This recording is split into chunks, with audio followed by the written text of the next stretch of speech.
She stepped off the transport bus, the desert heat wrapping around her like an unwelcome embrace. The base stretched out before her, rigid lines of barracks and training fields under a sky that looked too big, too merciless. Sarah Martinez tightened her grip on the worn duffel slung across her shoulder. To anyone watching, she probably looked like a kid who had wandered onto the wrong stage. 22 years old, 5'4", light frame. Nothing about her screamed future warrior. But that was the point. The whispers started before her boots hit the gravel. She won't last a week. What's a girl like that doing here? The words weren't meant for her, but they were loud enough to sting. Some of the men smirked openly, others just looked her up and down as if calculating how quickly she would break. Sarah kept her jaw set, eyes forward. She had heard it all before. Back home in Texas, she had been the odd one out, the girl who ran 10 miles before school while others rehearsed cheer routines, the one who could rebuild an engine when her classmates couldn't even change a tire. Her father, a Marine who carried his scars with pride, had drilled something into her since childhood. Strength wasn't about muscle. It was about resolve, about refusing to break when others wanted you to.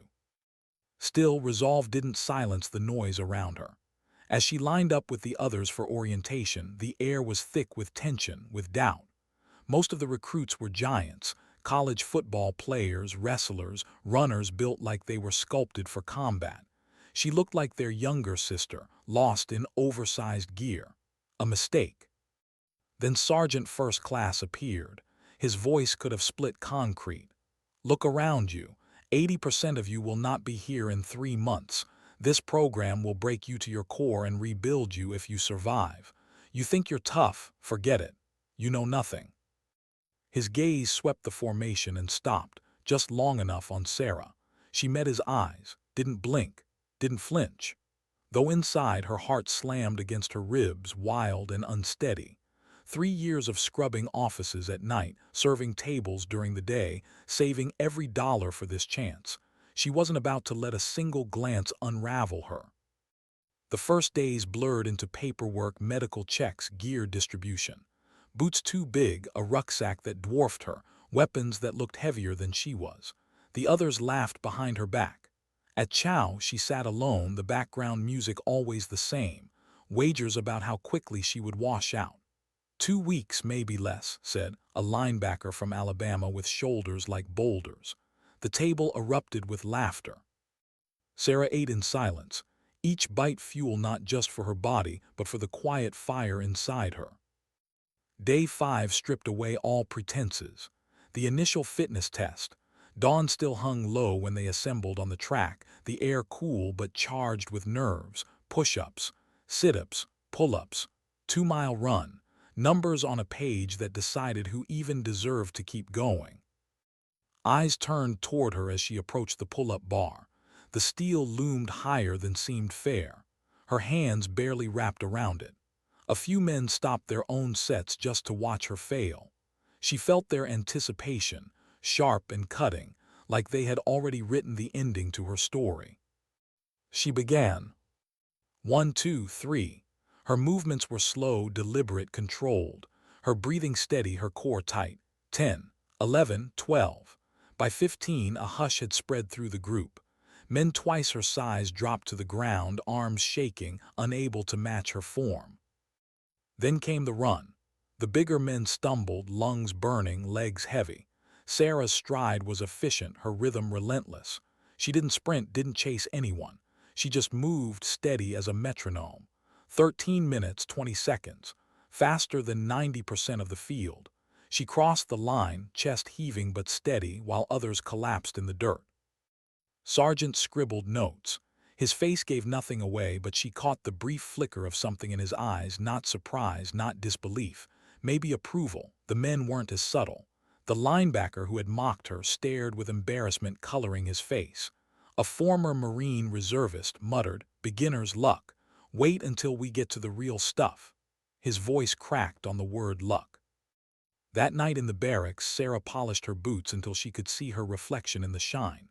Outside the thin walls, she overheard voices, 2 instructors. One said, "The Martinez girl surprised everyone today. Impressive scores, but this is just the beginning. Combat scenarios will eat her alive. The other replied, "Don't underestimate her. I've seen that look before. She's got something most of them don't. Time will tell if it's enough." Sarah smiled at the echo of those words. Let them doubt. Let them predict failure. Every insult was another match to her fire. She wasn't here to meet their expectations. She was here to rewrite them. Rumors spread quickly, an upcoming field exercise, the kind that tested not just muscle but leadership, tactics, survival instincts. Whispers said it would expose weaknesses, strip recruits down to their true selves. Sarah laced up her boots the next morning with steady hands. Fear whispered, but excitement roared louder. The sun rose over camp, golden light spilling across the training fields. She breathed it in, a quiet promise to herself. She hadn't come this far to be ordinary. Whatever tomorrow brought, pain, doubt, or the weight of failure, she would face it head-on. Still, something lingered in her chest as she fell asleep that night, the barracks filled with snores and restless dreams. A question, one she couldn't shake. Would they ever see her as more than the girl who didn't belong? Why did the rumor feel heavier than the desert air? Operation Iron Wolf. The name alone carried weight, a 3-day crucible designed to break even the strongest recruits. Sarah sat on her bunk the night before, boots polished, gear laid out with surgical precision, listening to the whispers ripple through the barracks. Some spoke with excitement, others with dread. For her, it was both. At dawn, fog rolled in from the Pacific, cloaking camp in gray. Trucks lined up outside, engines humming low, like beasts ready to swallow them whole. Sergeant stood before the platoon, his voice colder than usual. "Today begins Operation Iron Wolf. You'll move in teams, objectives under combat conditions. No excuses, no hand-holding. Fail and you're done." When he called out assignments, Sarah's pulse quickened. Team Charlie. Her name paired with the giant who had once bet she wouldn't last 2 weeks. Alongside them, David, quiet, calculating, a former reservist. Jake Williams, cocky ex-cop with a sharp edge. Tommy, soft-spoken, almost invisible but steady. Grinned like a quarterback who had just been handed the ball. He didn't say it out loud, but everyone felt it. He was the natural leader. Sarah checked her straps, adjusted her rifle sling, and said nothing. She knew better than to challenge ego before the mission had even started. The first objective sounded simple: 15 miles of rough terrain to establish a forward observation post before nightfall. Each pack weighed 60 pounds, dead weight pressing on shoulders, grinding into hips. The route included rivers, steep climbs, and thick forests designed to sap their willpower before the real test even began. Took the lead immediately, stride long and fast, cutting through the fog. Jake shadowed him, tossing out tactical comments like a sidekick trying to earn favor. David and Tommy followed, steady but silent. Sarah fell into rhythm at the back, conserving her energy, eyes on the trail, ears tuned to every sound. At first, pace seemed unstoppable. His size ate up ground quickly, his breathing loud but steady. Sarah let him burn himself out. She had seen men like him before: fast starts, empty tanks. By the 3rd hour, sweat poured down his face, his shoulders slumped under the crushing weight of his pack. His steps grew uneven. Sarah, small and deliberate, moved like a machine. Her body didn't fight the terrain, it flowed with it. Where the larger men hacked through branches and cursed at roots, she slid between them, light on her feet. She didn't brag, didn't even smirk, but she felt it. Advantage. The first true obstacle appeared suddenly: a swollen creek, water foaming from recent rains. Chest-deep, fast, and merciless. The current had already claimed 2 recruits from another team. Their cries had echoed downstream as instructors pulled them out. Planted his boots at the edge, staring into the torrent. His jaw tightened, pride locking him in place. Jake fired off ideas. Straight across, push hard, stay tight. Nodded, convinced sheer force would win the day. Sarah studied the water in silence. The current's rhythm, the swirl around hidden rocks, the narrow point upstream where the angle broke just slightly. She could see the path as clearly as if it had been drawn on a map. "There's a better way," she said, voice calm, almost quiet. "Upstream at an angle. Let the current help instead of fight it." Bristled, "I've got this handled." Without another word, he stepped into the water. The current slammed him like a fist, pulling at his pack, staggering his balance. Within seconds, he was fighting for footing, muscles straining, panic flashing across his eyes. Sarah didn't wait for permission. She moved upstream, slid into the water where she had planned. The current pushed, but not against her, beside her, carrying her forward. Her center of gravity held. Her lighter frame became an advantage. Step by step, angled and controlled, she reached the far bank. By the time was gasping in the middle, she already had her rope out, securing an anchor. One by one, she guided the others across, Tommy with nervous breaths, David with quiet precision, Jake with a grudging nod. Was last, soaked and furious, but he made it, pride dented. On the far side, David finally broke the silence. "That was brilliant navigation, Sarah. You just saved us hours." Tommy nodded, wide-eyed. Even Jake muttered, "Not bad." Said nothing, but the shift was there, respect. Uneasy, reluctant, but real. The day bled into night. They scaled rocks where Sarah's climbing skills carried the rope. They slipped through forests where her patience kept them on course. By the time they reached the ridge and set up their observation post, the team wasn't following lead anymore. They were following results, and those results had Sarah's fingerprints all over them. That night, under stars sharp as glass, walked up to her. No bravado, no swagger, just the weight of honesty in his voice. "I owe you an apology. My ego got in the way. You saved our mission twice today. From now on, decisions, they're a team thing. Your tactical sense is better than mine." Sarah looked at him, the firelight flickering across his face. She let herself smile, a rare, genuine thing. "We all bring something different. The best teams figure out how to use it." For the first time since stepping off that bus, she didn't feel like an outsider. She felt like she belonged. But belonging didn't erase the truth. Operation Iron Wolf had only just begun. Tomorrow, the mission would shift. Reconnaissance would give way to combat.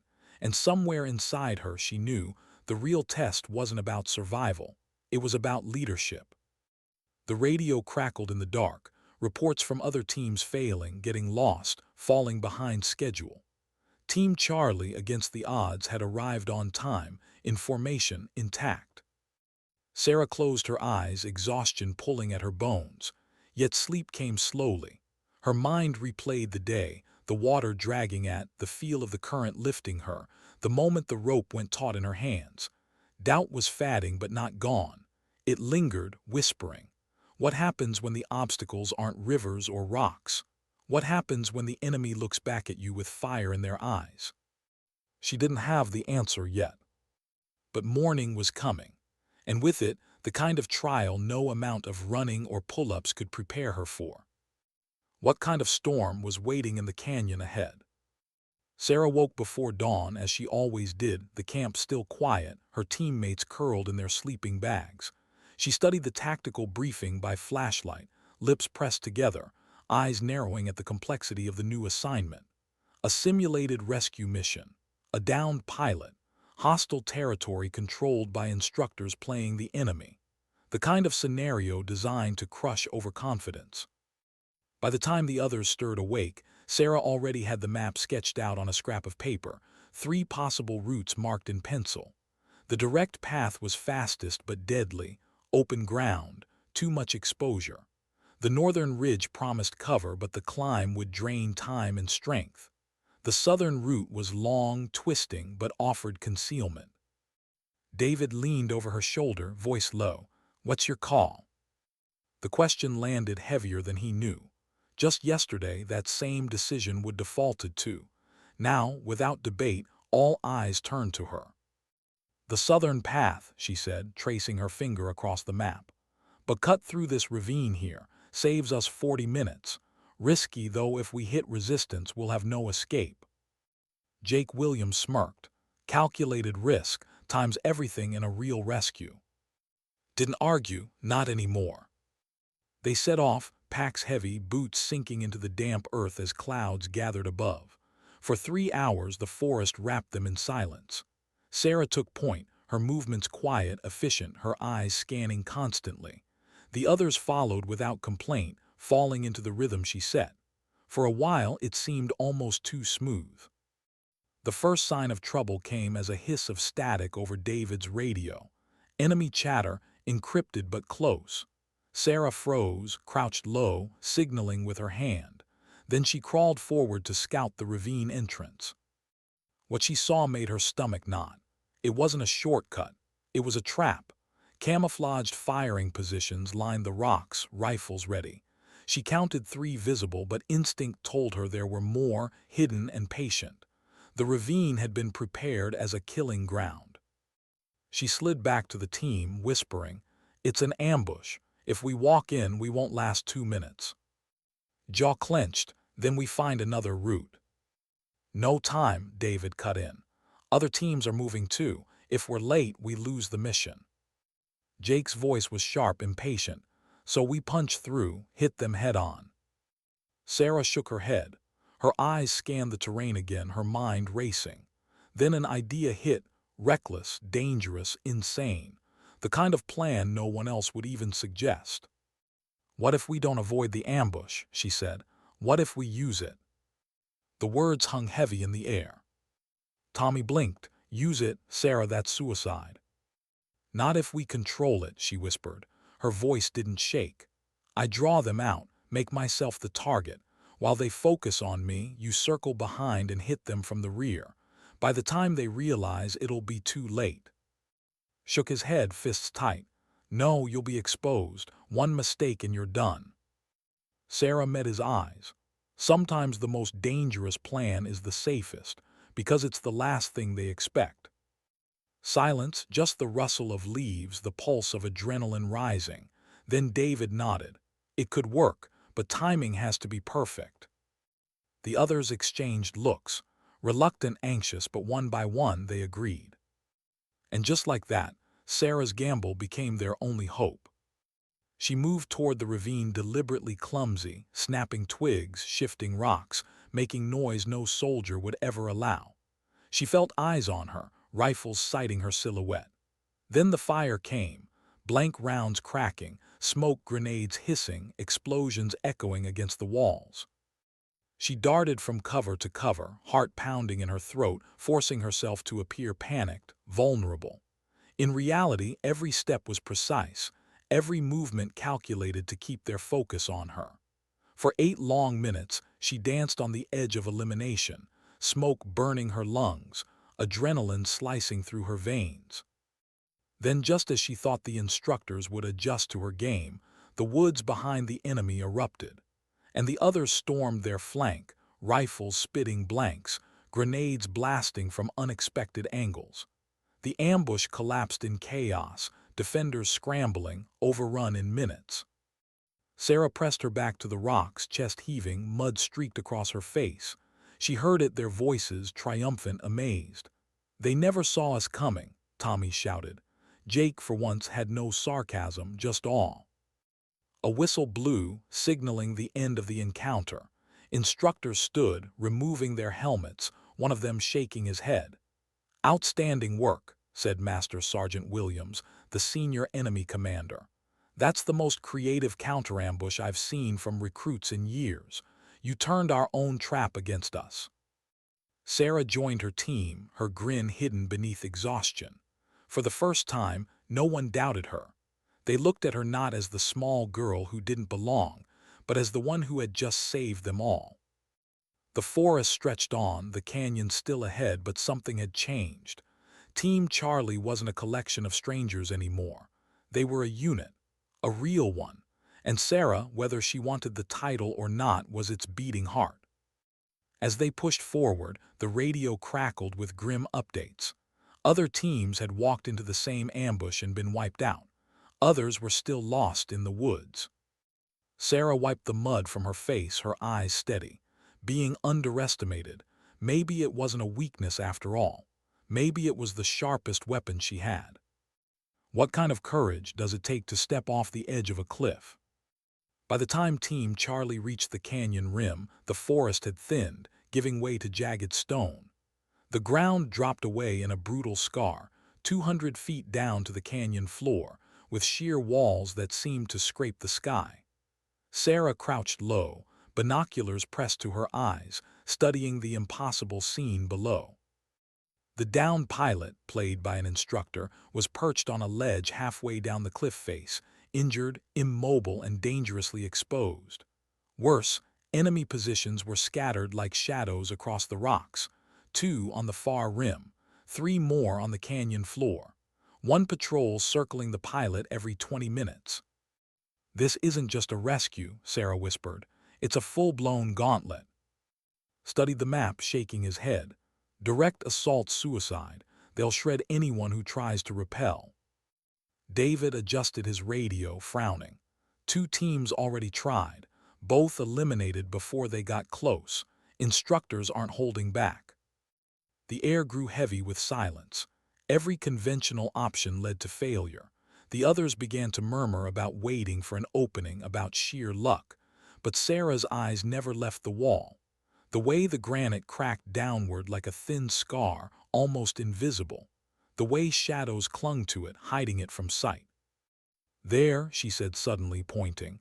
"That crack, narrow enough that someone small could climb it, out of sight from most of the positions. It leads straight to the pilot's ledge." Jake scoffed. "That's not a crack, Martinez, that's a death wish." "I can do it," Sarah replied simply. No hesitation, no bravado, just certainty. Her teammates stared at her. Tommy's eyes widened. "Sarah, if you slip." She met their fear with calm. "I've been climbing since I was 12. This is no worse than the cliffs back home.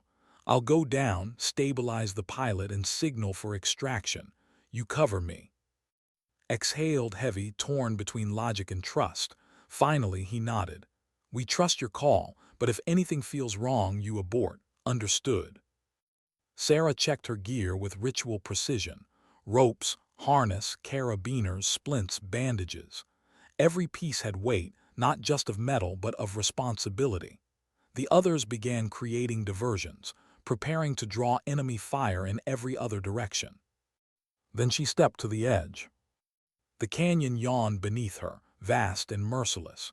She pressed her fingers into the crack, boots finding holds invisible to anyone else. The rock bit into her skin, tore at her knuckles, but she moved like she had been born for this, deliberate, precise, steady. Above, chaos erupted. Grenades boomed. Blank rounds cracked through the air. Voice shouted orders, the others firing from scattered positions, simulating a force larger than their size. Enemy fire answered, thunder echoing across the canyon. All eyes were drawn upward, away from the slender figure descending silently in shadow. Halfway down, Sarah paused, chest pressed against cold stone, her breathing sharp but controlled. A team on a rope nearby screamed into radios. Another unit caught in the crossfire, being systematically wiped out. Their voices echoed through the canyon walls. Her grip tightened. One slip and she would join them. But she kept moving. At last her boots touched the ledge. The pilot, played by instructor, looked up, shock breaking his role for just a moment. "How the hell did you get here?" he whispered. Sarah crouched low, voice calm even as her hands worked fast.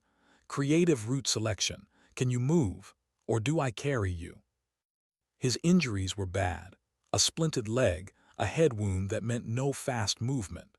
Sarah unpacked her gear, steady hands building stability where none existed. She wrapped the leg, braced the fracture, secured his torso. Her mind blocked out the chaos above, focusing only on the man before her. "Package secured," she whispered into her headset, "preparing evacuation." But the canyon was alive now. The enemy had realized something was wrong. Fire redirected, bullets smacking against stone. Dust rained down around her, every impact a reminder that she was one mistake away from elimination. She didn't panic, she moved. Her route wasn't straight. It twisted, ducked, shifted with every burst of fire. Sometimes she climbed upward, sometimes down. Sometimes she crawled sideways across ledges barely wider than her boots. The pilot clung to her, his weight doubling hers, but her muscles never faltered. Each decision was instinct wrapped in years of quiet preparation. Above and the others laid down cover, their shouts echoing. Below, enemy fire searched blindly for her. She was everywhere and nowhere, never long enough in one place to be trapped. 27 minutes later, Sarah staggered into the extraction point. Mud caked her uniform, sweat soaked her hair, her arms trembling from the effort of carrying another life. But the pilot was alive, secured, delivered. Her team was waiting, David, Jake, Tommy, all wide-eyed, their rifles smoking. Relief radiated from them like heat. Then a voice boomed across the canyon, commanding undeniable. All units cease fire. Report to command post immediately. Sergeant. The battle noise fell silent, replaced by ringing ears and pounding hearts. Sarah looked up, the canyon now eerily still. Teams emerged from cover, some limping, some defeated, some with nothing to show but exhaustion. But Team Charlie stood tall. They had completed the impossible. At the command post, fixed his eyes on Sarah. His voice, usually iron, carried something new, something close to respect. Recruit Martinez, explain your reasoning. Sarah's words were steady, stripped of pride. Conventional tactics failed. The terrain offered alternatives. Smaller size became an advantage. I minimized exposure, maximized speed. Mission complete. Snod was brief, but the weight of it was heavier than any medal. Outstanding. That's the kind of thinking we train for. As the team marched back to base, Sarah let the moment sink in. She had carried a man across death's edge. Not because she was stronger, but because she had seen what no one else saw. The path others overlooked. The route everyone dismissed. Her body ached, her hands bled. Her lungs still burned from smoke. But inside, something glowed brighter than pain. For the first time, she believed it herself. She wasn't just surviving here. She was leading. Why did the entire base suddenly feel on edge? By the fourth morning of Operation Iron Wolf, whispers spread like wildfire. Vehicles rolled into camp. Senior instructors tightened their uniforms, checked equipment twice, 3 times. Even the most stoic veterans moved with unease. Something was different. Then the staff car appeared. Dark, polished, deliberate. Colonel James Mitchell stepped out, his presence shifting the air itself. Tall, composed, his face carried the weather of 3 wars. He didn't need to speak to command attention. The silence that followed him was enough. Sarah felt the weight immediately. Her heart ticked faster, not from fear but from awareness. This man isn't here to watch a training exercise. He's here to decide futures. David leaned close, voice low. Word is, he's not just base commander. He's selection authority for the SEALs. If he's here, someone's being scouted. The implication hung heavy. Special operations. The dream whispered about in barracks, the standard others only dared imagine. Sarah clenched her fists inside her gloves, not out of arrogance but hunger. Sergeant called Team Charlie into a huddle. His usual gruff tone had steel layered with gravity. Final phase, last stand. You'll defend a strategic position against overwhelming forces. This isn't about survival, it's about leadership under collapse. When plans fail, when hope bleeds out, we'll see who adapts, we'll see who breaks. The map he handed them was bleak. A half-destroyed building complex riddled with breach points, no true high ground, no retreat.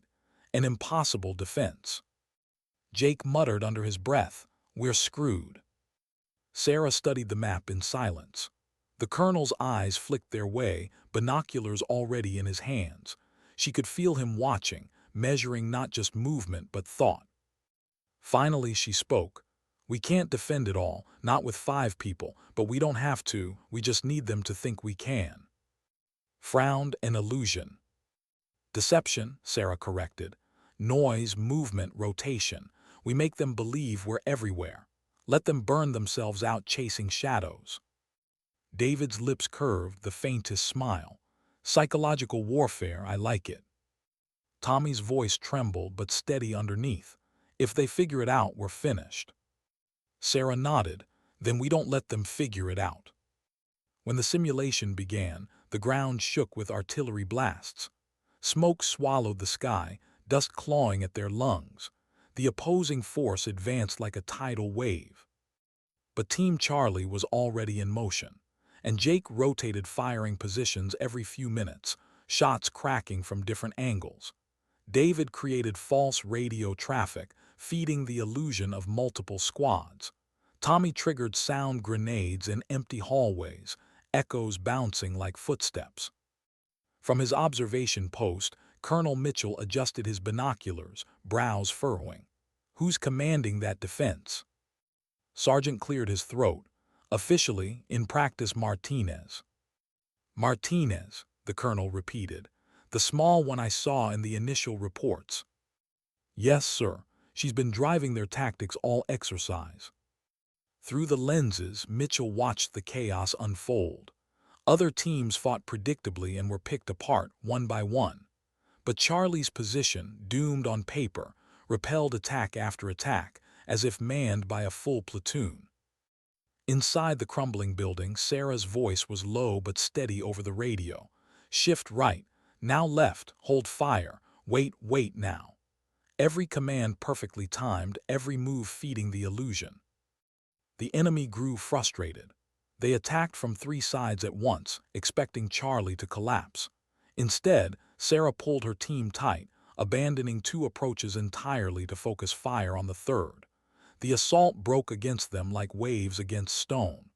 Before the enemy could exploit the abandoned flanks, Charlie shifted again, confusing them into hesitation. From above, Mitchell murmured almost to himself, "She's using mobility to multiply force. Where did she learn this?" His lips twitched. "I don't think she learned it, sir. I think she's inventing it." For 2 hours, the impossible defense held. Then the pressure doubled. Entire units surged, determined to crush the last defenders. Explosions tore through walls, blank rounds rained down like hail. The building shook under the weight of failure closing in. Sarah crouched in the rubble, sweat streaking her face, heart thundering. Her team looked to her, not anyone else. To her. "They've thrown everything at us," she said, voice rough but steady. "Which means their command post is weak, lightly guarded if we're bold enough. Blink to break out with 5 people." Sarah's eyes burned. "Not if they don't expect it. Right now they think we're cornered. That's their blind spot. We hit their command post, we don't just survive, we win." The silence that followed wasn't doubt, it was fear of believing her. Then David gave a single nod. "She's right." Tommy swallowed hard. "If we fail." Sarah cut him off gently. "We already weren't supposed to survive this long." Decision made. They slipped into the storm drains beneath the complex, a hidden path Sarah had scouted quietly the night before. Darkness wrapped around them, damp and suffocating, but it led them forward, away from the slaughter above. When they emerged, the enemy command post loomed just ahead, unguarded, overconfident. "Now," Sarah whispered. They struck like ghosts, quick, surgical, coordinated. The command staff barely had time to react before the objective was overrun. Communication seized, commands severed. The entire assault collapsed in confusion. Above, the colonel lowered his binoculars slowly. His silence spoke louder than words. Moments later, his voice boomed over the field. "All units cease fire. Exercise terminated." The echoes died, smoke cleared, the impossible had been done. Team Charlie returned to assembly, exhausted, filthy, but upright. Other teams limped, defeated, eyes wide at what had just unfolded. The colonel approached, his steps deliberate, his face unreadable. He stopped in front of Sarah. "Recruit Martinez," he said, his voice like gravel. "I'll need a word with you, privately." Her pulse quickened, her body aching, but she stood straight, chin lifted. She had no idea what his words meant, only that everything in her life might change after this moment. Behind her muttered under his breath just loud enough for the team to hear. They doubted her strength, but now the colonel saw it for himself. And Sarah for once didn't argue. What could possibly follow victory against the impossible? The training grounds were silent after the exercise, but the air carried a tension heavier than smoke. Sarah sat with her team on the edge of the assembly field, their uniforms torn, their bodies caked with dirt. Around them, recruits whispered, stealing glances, their eyes carrying something new. Not pity, not doubt, something closer to awe. Inside the command post, however, the atmosphere was very different. Colonel Mitchell stood at the head of a long table. Around him sat senior officers, Navy Special Warfare, Army Special Operations, Marine Recon, Air Force. Men and women who had overseen thousands of selections, who had built their careers on recognizing talent under fire. Mitchell's tone was flat but unshakable. In 30 years of service, I've never seen a recruit execute with this level of tactical innovation. Operation Iron Wolf was designed to expose weaknesses. Instead, Martinez exposed weaknesses in our doctrine. Commander from Navy Special Warfare leaned forward, skeptical. Her performance metrics look unrealistic, outpacing SEAL candidates with years more experience. How do we know this wasn't just a fluke? Mitchell didn't blink. We verify it, not against more recruits, against the best, a direct comparison. The room went silent. It was unheard of, absurd, even. A recruit, barely 3 weeks into training, going head-to-head with elite Navy SEAL operators. The gap in skill and experience was a canyon too wide to imagine crossing. Major Davis from Army Special Ops voiced the hesitation. Sir, with respect, this is setting her up to fail. Operators with combat tour, advanced schools, years of refinement, she'll be crushed. Mitchell's reply was stone. Fairness isn't the point, understanding her ceiling is. If she's to be fast-tracked, we need proof, real proof. The decision like wet cement. A comparison exercise, unlike anything in the history of the program. Martinez against the SEALs. When Sarah was finally called into the room, the weight of every eye pressed against her. She stood at attention, uniform still streaked with mud, sweat drying against her skin. Recruit Martinez, Mitchell began, voice steady. Your performance has raised questions that demand answers. You've been selected for an unprecedented evaluation. Next week, you will lead a team of recruits against a team of experienced Navy SEALs in a live training scenario. The words hit like thunder. Even Sarah felt her breath catch, her body stiffening. Against SEALs, against the men who defined elite. Mitchell's gaze sharpened. I won't mislead you. This is an impossible task. The SEALs you'll face are among the best operators alive. Years of combat, advanced schools, flawless teamwork. You have 3 weeks of training. Most experts would say you don't have a chance. Sarah's voice was quiet but unbroken. What's the scenario, sir? Urban hostage rescue, Mitchell answered. 3 buildings, unknown number of hostiles, civilian complications. Both teams will attempt simultaneously. You'll be judged on completion time, hostage casualties, and tactical efficiency. Silence followed, heavy and expectant. Sarah met the colonel's eyes. No bravado, no false courage, just a steady fire. Then I'll need my team. Choose them, Mitchell replied. Anyone you want. Without hesitation, she named them. David, Jake, Tommy. The men who had doubted her, resisted her, but in the crucible of Iron Wolf had become brothers in arms. As she left the room, whispers followed. Some said the colonel was testing her only to watch her fail. Others wondered if they were about to witness history. The week that followed was unlike anything Sarah had lived before. Word spread through the base like wildfire. Instructors, staff, even fellow recruits spoke of little else. A recruit, a girl, most whispered, was about to go toe-to-toe with the Navy SEALs. Some laughed, shaking their heads. Others waited in breathless curiosity. Sarah's team threw themselves into preparation. Days blurred into nights. They studied mock urban layouts, practiced close quarters battle drills in abandoned structures, mapped every possible entry and exit point. They argued, they stumbled, they broke down barriers of pride until their movements began to sync, not as individuals but as a unit. Sarah led with precision and patience. She drilled them not only in tactics but in thinking differently.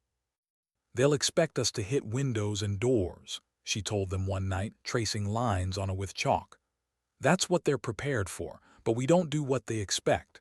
We use what they don't see: tunnels, maintenance shafts, rooftops. We become the blind spot." Shook his head, sweat dripping down his temple. "You're talking about fighting ghosts against giants." Sarah met his doubt with calm. "Then we make the giants fight shadows until they break." 3 days before the exercise, the SEAL team arrived. Led by Lieutenant Commander Rick, a veteran with 15 years of deployments, their presence transformed the base. They moved with a quiet confidence, every step measured, every gesture disciplined. Their gear was state-of-the-art. Their camaraderie seamless, honed by years of missions where mistakes meant coffins. Compared to them, Sarah's team looked like children: borrowed rifles, scuffed helmets, uniforms still stiff with newness. The contrast was almost cruel.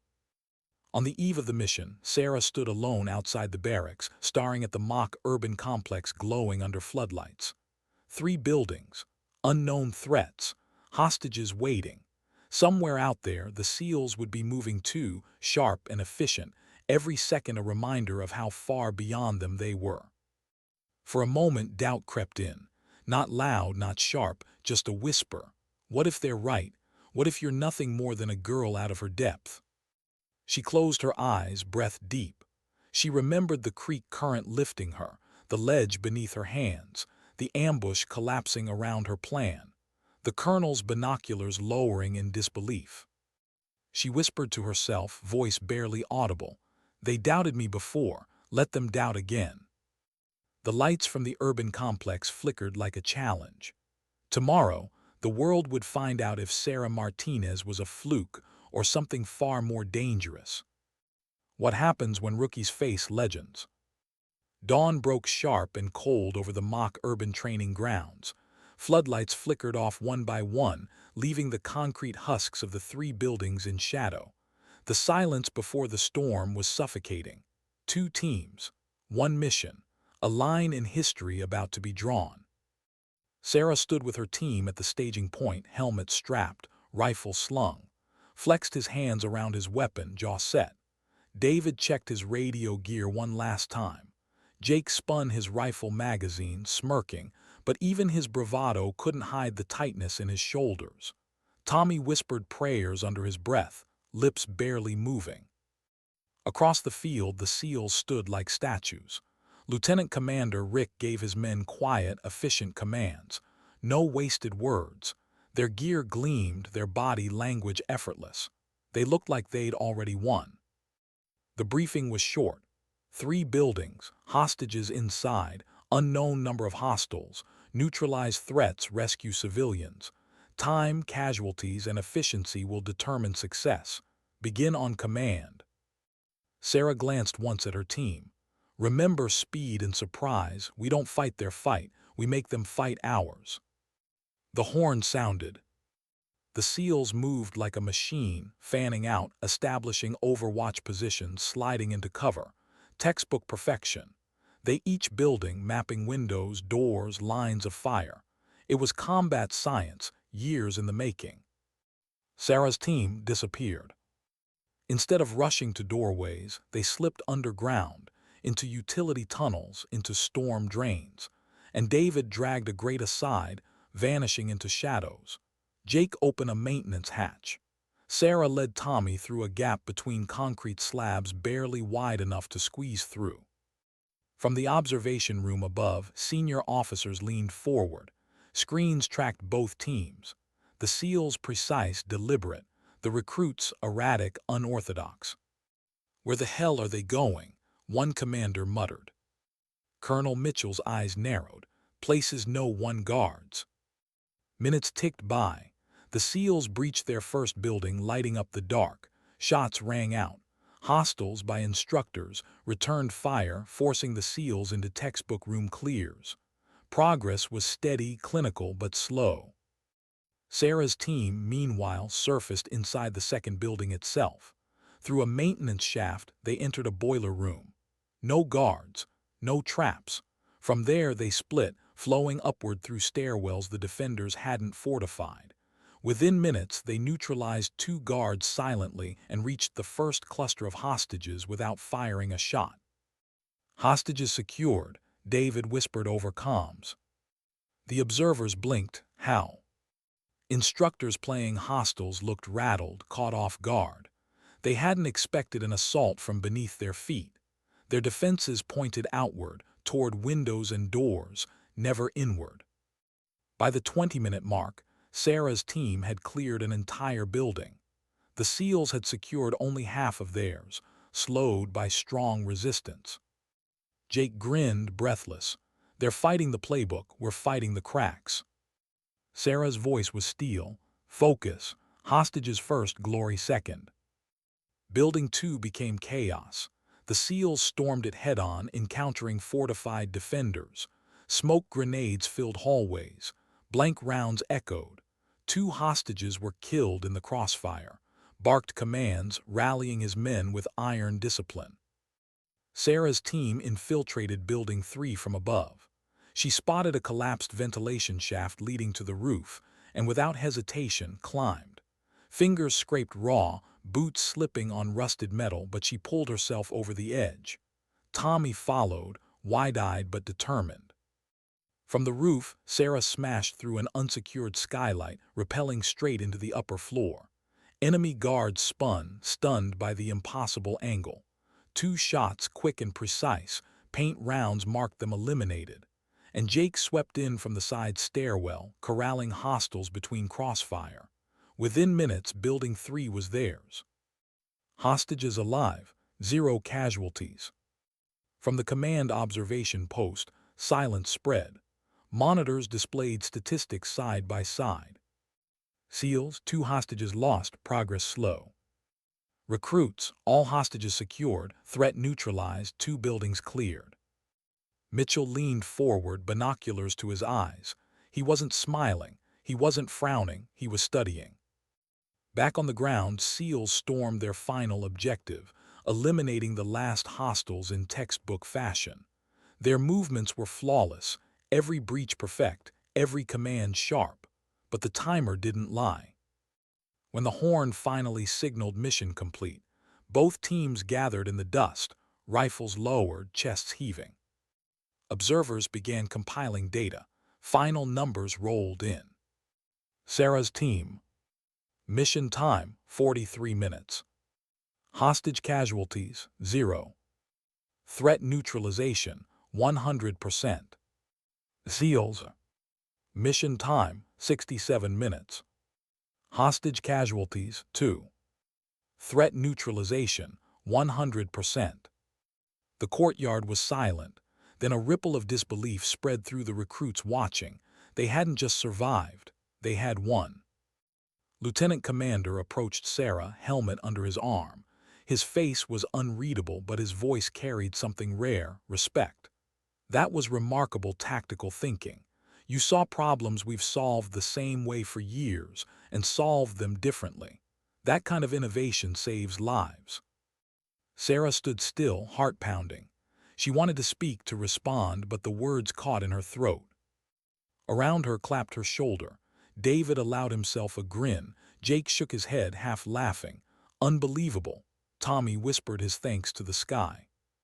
Colonel Mitchell approached last, his boots crunching over gravel. He looked at Sarah as though he were seeing something he hadn't thought possible. "Recruit Martinez," he said slowly, each word carrying weight. "You just changed the conversation.